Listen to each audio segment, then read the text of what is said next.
Good morning, ladies. Happy Saturday. Hope everybody's having a great weekend so far. Listen, last night I went out with my husband and we needed it. Like I said, his mother passed away the other day, so we went out last night and unexpectedly we just grabbed a bottle of wine, went and hung out this cool place outdoors and had a nice dinner. But along the way we met a bunch of couples and just singles that were floating around passing on the street that we were talking to, and it just made me want to share my story with you of how I met my husband, where we met, and obviously the outcome of that. We've been married now for, it'll be 9 years in October, but one of the girls that we met last night literally is getting married today, and she shared with us that her and her husband quit his job, the guy she's marrying.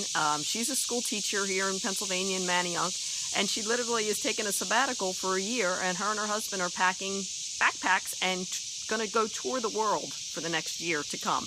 And then she's going to come back and go resume back to life with her teaching job, which I thought was the coolest thing when I heard that. So I ended up sharing my story. My husband and I shared our story with her on how we met, and they thought our story was pretty cool. So I figured, you know what the hell, I'm going to share with you girls my story, and there's definitely a lesson learned in all this at the end, so pay attention to what I'm about to say to you. So, all right, in a nutshell, I met my husband in 2006 in Cancun, Mexico.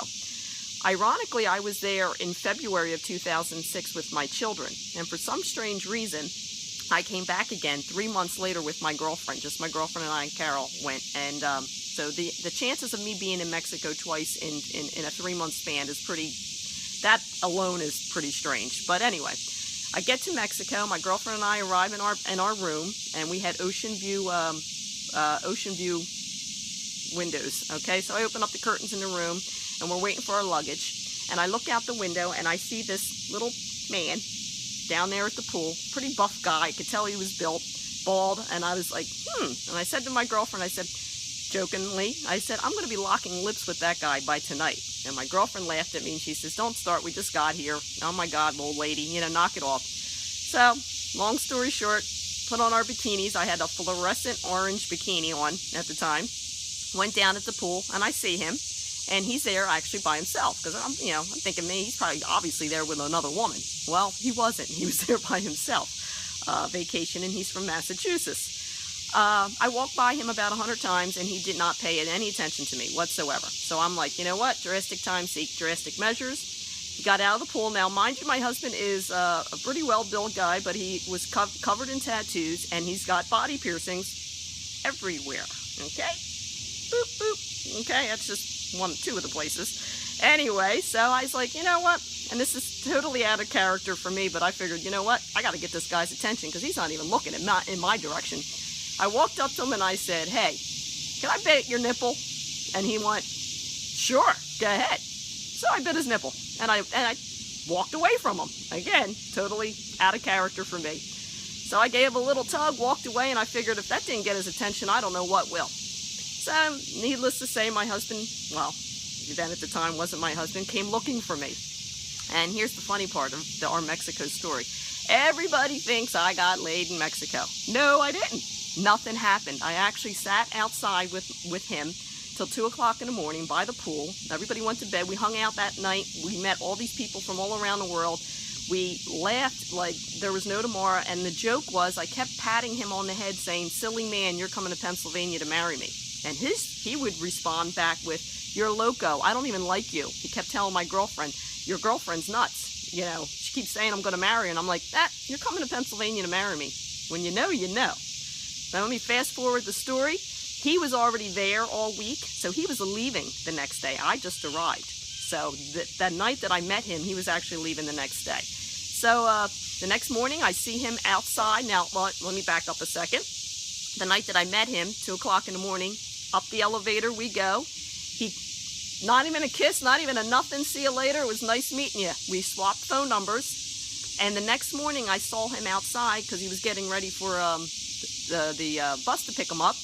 And I said to my girlfriend, let's go down there, we'll have breakfast with the guy or whatever. So he had a few hours to kill. So we jokingly hopped on a bus because he had a few hours to kill, and I got my period, so we were out looking for pads. I needed to go find a tampano in Mexico, which that's a whole nother story. But anyway, couple hours went by, hanging out with him on the bus, trying to find pads and tampons and all this fun stuff. And again, come back to the hotel. It's time for him to leave. He picks me up, spins me around in the lobby of the hotel, and he says, "Do you really think we're going to see each other again?" And I tapped him on the head. I said, "Silly man, you're coming to Pennsylvania to marry me." So, long story short, he goes back to Massachusetts. I go home. You know, mind you, I'm a single mom with 3 kids. He's never been married, no children. He goes back to his place. What caught my attention about this man, we talked. When I got home, we were on the phone for like a week. And back and forth we went. And he, this is what really, I guess, sealed the deal with me as far as he goes. He works, he's a hard worker. And he's a man that works 16 hours a day.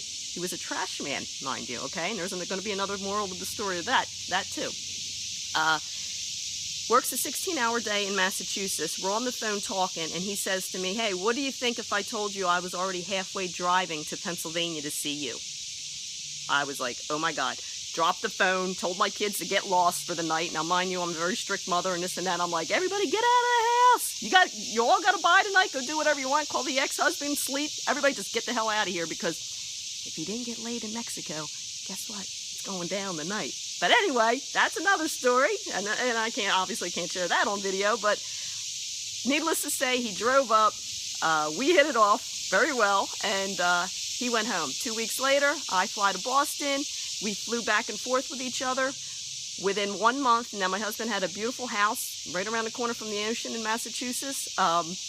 He put his house up for sale, quit his job, packed up his Jeep, and I drove his Jeep, and he had a motorcycle, drove it up here.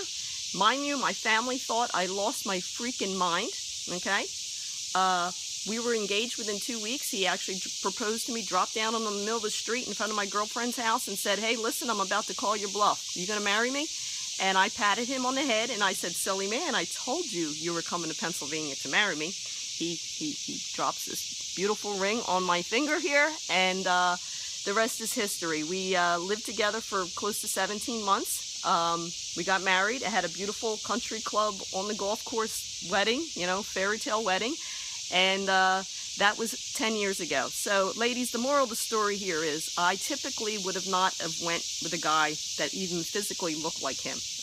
I always went for tall men, professional white-collar guys. You know, I've always worked in the medical field, so I would always dated doctors or other male nurses, or just, I always had a certain type of man that I went for that was like a checklist. The moment that I came out of my comfort zone and opened my eyes up to a different type of guy, my whole life changed, okay? Him and I are complete opposites. Again, he said to me, I would have never went with a woman who was, you know, divorced with children. And I said, I would have never went with a short, tattooed, bald, covered in body piercings man. But we hit it off, and again, go through your checklist, ladies, because you might be missing Mr. Wonderful in your life because you have this ideal of, you know, Mr. Prince Charming. You know, you have this list, and sometimes they don't come in the packages that you expect them to, but they're out there. I call it go through the deal breakers, I call it. My husband's very hardworking, very hardworking. He's a family man. He connected instantly with my children. You know, I dated a lot of men. I was single for a lot of years, and none of the guys ever made it past my sons. I got some pretty big boy sons that, as I like to say, were C blockers. I'm not going to say the word to you, but my sons were C blockers for all the men that came around. He was the only guy that made it past my sons, okay? He is an amazing father. He's an amazing grandfather to my children. You know, there's times I want to kill him, don't get me wrong. He is a man, and but he possesses all the characteristics of what I was looking for.